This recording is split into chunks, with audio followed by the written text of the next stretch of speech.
Elden Ring is one of these games that is so universally praised, it might be hard to tell from a review whether the game is going to click with you personally. But I think I've devised one single question that will determine whether you will enjoy Elden Ring. And that question is this: do you enjoy being lost? That's the question that will determine if you like Elden Ring, because being lost is the core experience of this game. This is a game where you're either getting lost in a sprawling and geographically varied open world, or you're getting lost in what's called a legacy dungeon, basically an individual Dark Souls level, an environment that is much less sprawling and open, but equally, if not even more, disorienting. Either way, not only will you be lost in a navigational sense, core game elements are hidden away in this game, so even if you know where you're going, it's still very possible that you'll miss important things. But it's not just the world where you'll get lost in Elden Ring, you'll also get lost in the game's systems. Elden Ring is steeped in RPG elements. Your character has different attributes that affect different skills, some of which are higher or lower based on what class you chose at the beginning of the game. Weapons and items have different attributes that make them more or less effective against certain enemies. There are magical elements like spells and incantations, which, despite sounding similar, are very different and rely on two totally different character attributes. There are other elements that defy categorization, like spirit ashes, which are these ghosts you can call on to help you in a fight. And on top of all of that, a lot of this stuff can be upgraded. So there's this whole other gameplay loop of collecting items so that you can upgrade other items.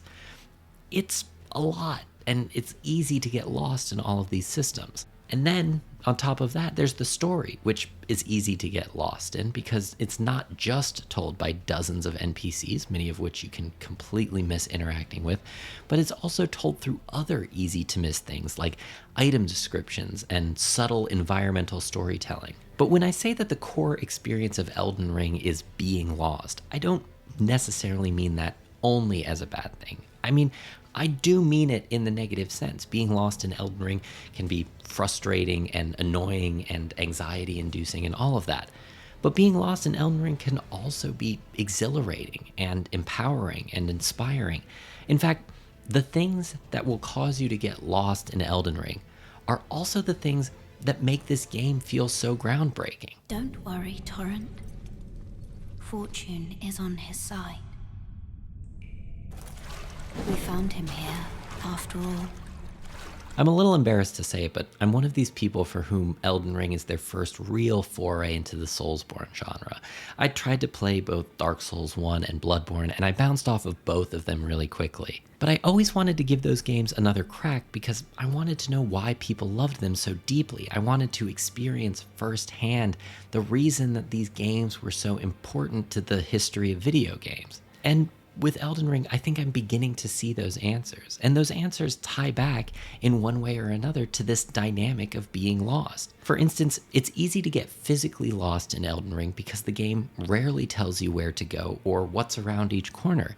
The game generally points you along a main critical path, but it gives almost zero indication of where other important areas are, or even what you could find in certain areas. You almost have to go and purposefully get lost in the world to discover it. But when you do that, when you do go and get lost, you find these amazing and bizarre things, from giant bears scratching trees to a burned out, rotting battlefield to a talking pot that wants you to hit them in the butt.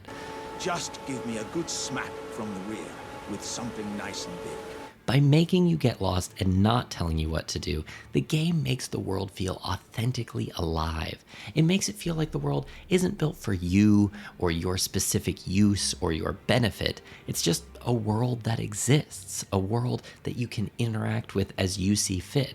And it's not a world that's just a bunch of interconnected points of interest either. It's an actual logical world. And the way the game tells its story ties directly into this. Instead of explicitly telling you a story, Elden Ring just gives you fiction all around you, and it lets you shape what the story is by what you happen to see and who you happen or choose to interact with. And when it comes to the game's mechanics, yes, it's easy to get lost in all of your potential options, but that abundance of options makes the possibilities of this game feel endless.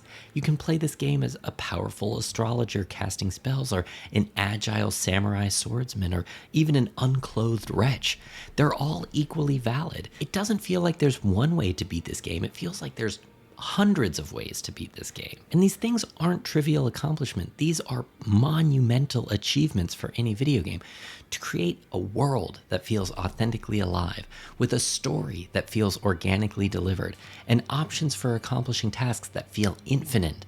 When a game can do all of that, it's basically seized the holy grail of video games. I mean, when Brendan Bigley on the Into the Aether podcast said that this is going to sound so hyperbolic, but I actually really do mean this. It feels like the promise of video games made real. I know exactly what he means. This game feels like the game of infinite possibilities that many games have been trying to be. I mean, to put it in context, Elden Ring is the game that everyone thought Cyberpunk 2077 was going to be. As I mentioned in my review, everyone thought Cyberpunk 2077 was going to be this radically free open world game where anything was possible. And Cyberpunk just wasn't that game. But Elden Ring is. Elden Ring is the game where you can go anywhere and do anything. But it turns out that the cost of creating that wildly free and open dynamic is that many players are going to get lost in it. Because there are so many options and the game is so unwilling to be prescriptive, it's easy to feel like you're drowning in this remarkable open world instead of swimming through it. There are solutions to that feeling of being lost that range from seeking out external guides to help you navigate the game to simply accepting that this game's on-ramp might last upwards of 50 hours. And to be clear, I think the brilliance that this game's design demonstrates is worth those trade-offs. I would say that I can't wait for the game that is Elden Ring plus a little bit more guidance, but that game already exists. It's called The Legend of Zelda Breath of the Wild. But even with that game in mind, Elden Ring certainly seems like it's going to shake up game design. A report from GDC I read recently mentioned that game designers are already recalibrating their games based on their experiences with Elden Ring. And I think that's great because I would love more games that feel authentically real with seemingly infinite options and stories that are told organically. But those designers should still understand that the feeling of being lost that Elden Ring offers is currently being offset by the game's stunning popularity and the prevalence of community-generated guides that are helping players navigate the game. What Elden Ring has been able to do is remarkable and brilliant, and there's no doubt about that. And I imagine this game will impact the design of games for years to come. But crafting an experience where players often feel satisfied despite feeling lost is going to be challenging. In his interview with The New Yorker, Miyazaki talked about the joy that comes from overcoming hardship. He may not just have been talking about beating Elden Ring there.